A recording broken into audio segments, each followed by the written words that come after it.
Hey guys, कैसे आप लोग? अच्छे हैं? मैं भी अच्छा हूँ। तो गाइस, लियो ये मूवी अभी तक तो आपने देख ही ली होगी, एंड देखी भी क्यों ना हो, इसकी हाइप ही जो इतनी है।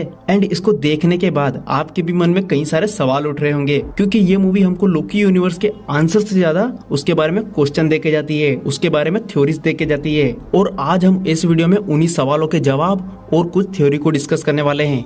सो without wasting in your time, let's start the video.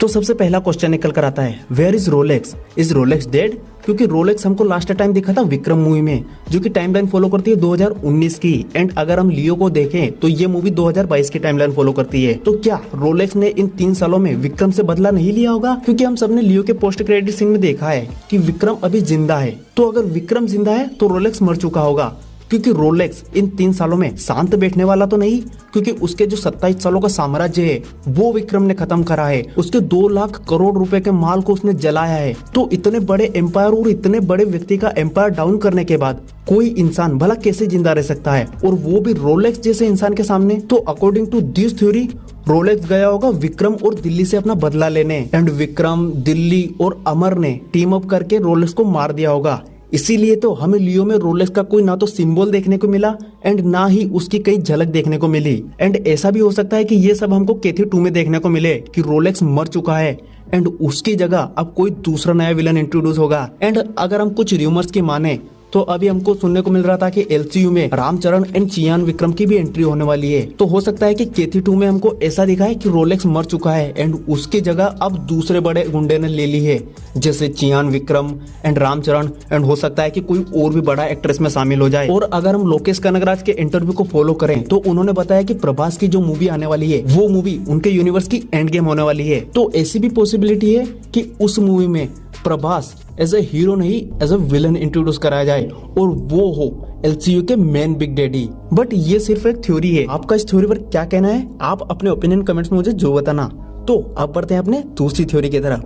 तो दूसरी थ्योरी कहती है कि डिसूजा ने उस फॉरेस्ट ऑफिसर को जो लियो की बैक स्टोरी बताई थी वो झूठ है, क्योंकि उसने उस फॉरेस्ट ऑफिसर की बातचीत के दौरान ये बताया भी था कि वो लियो को आंखों से पहचान सकता है। एंड जब उस फॉरेस्ट ऑफिसर ने लियो की फोटो डिसूजा को दिखाई तो उसने साफ इनकार कर दिया कि ये लियो नहीं। और जैसा कि हमको मूवी के लास्ट में रिवील करा कि वो लियो ही था, तो डिसूजा ने फिर झूठ क्यों बोला कि वो लियो नहीं? तो इस हिसाब से हम देखें तो उसकी बैक स्टोरी झूठ भी हो सकती है, क्योंकि लोकेश कनगराज ने विक्रम की बैक स्टोरी को भी मैनिपुलेट करके हम ऑडियंस को दिखाया था, जिससे हमें लगे कि ये कैरेक्टर एक शराबी कैरेक्टर है, बट सच कुछ और ही था। और शायद मुझे लगता है कि उस बैक स्टोरी के जरिए हमको यहाँ पर भी मैनिपुलेट करा गया है। और मुझे यहाँ पर ऐसा लगता है कि शायद डिसूजा की बैक स्टोरी भी झूठ हो सकती है, पर पूरी तरीके से नहीं, क्योंकि मूवी में हेरोल्ड लियो से कहता है कि इसी चाकू से उसने उसकी बहन एलिसा को मारा है। तो एलिसा को मारने वाली बात तो ये खुद हेरोल्ड कबूल करता है। तो हम मान सकते हैं कि उसकी आधी स्टोरी तो सच है, बट यहाँ पर लियो की बैक स्टोरी फेक हो सकती है, क्योंकि हेरोल्ड उस सीन में लियो के सीने में गोली मारता है। पर जब हमको लियो के शर्टलेस सीन दिखाए जाते हैं इस मूवी में, तो हमको वो निशान कहीं पर भी देखने को नहीं मिलता है। तो इसका क्या मतलब हुआ? हेरोल्ड ने लियो को गोली मारी ही नहीं, पर हमने देखा है कि उसने लियो को गोली मार के मारा था। तो क्या लियो की डेथ फेक हो सकती है, या फिर एंथनी दास का लियो और एलिसा के अलावा कोई एक और डुप्लीकेट बेटा हो जो सेम लियो जैसा दिखता हो एंड हेरोल्ड ने उसको गोली मारी और वो वहां पर मर गया हो? एंड इसी स्टोरी को डिसूजा ने लियो से सिंबलाइज करके उस फॉरेस्ट ऑफिसर को सुनाई। एंड इस थ्योरी को सही साबित करने का एक और पॉइंट है, वो बलि वाला एंगल, जो कि स्टोरी में बिल्कुल भी सेंस नहीं बनाता, क्योंकि लोकेश कनगराज जिस टाइप के डायरेक्टर है, मुझे नहीं लगता कि वो अपने मेन एंटोगनिस्ट को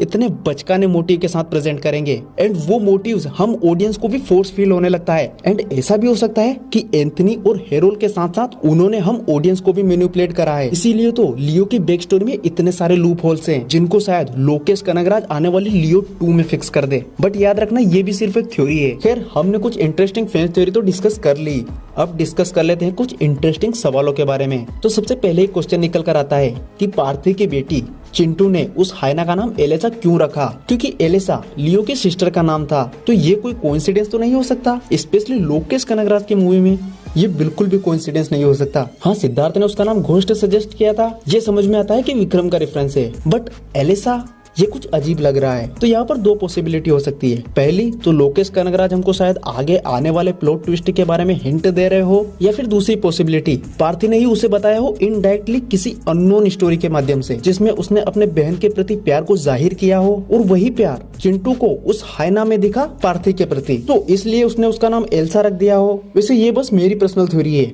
ऑफिशियल रीजन कुछ भी हो सकते हैं। इसके अलावा और भी कई सारे क्वेश्चन ये मूवी हमारे सामने छोड़ के जाती है, जैसे कि वो साइको कैरेक्टर कौन था, उसके साथ जो 5 लोग थे वो कौन थे, नेपोलियन इतना डरा हुआ क्यों था, वो अपनी ड्यूटी भी सही से नहीं कर रहा था, विक्रम की नजर दास एंड को फैक्ट्री पर क्यों नहीं पड़ी। ऐसे बहुत सारे क्वेश्चन ये मूवी हमारे सामने छोड़ के जाती है। तो इन क्वेश्चन के आंसर मैं किसी नेक्स्ट वीडियो में देने की कोशिश करूंगा, क्योंकि अगर मैं इस वीडियो में इनके आंसर दूं तो ये वीडियो बहुत ही बड़ी हो जाएगी। और हाँ, आपके क्वेश्चन भी कमेंट्स बॉक्स में जरूर बताना, मैं आपको जरूर आंसर करूंगा। So without wasting any time, let's end the video.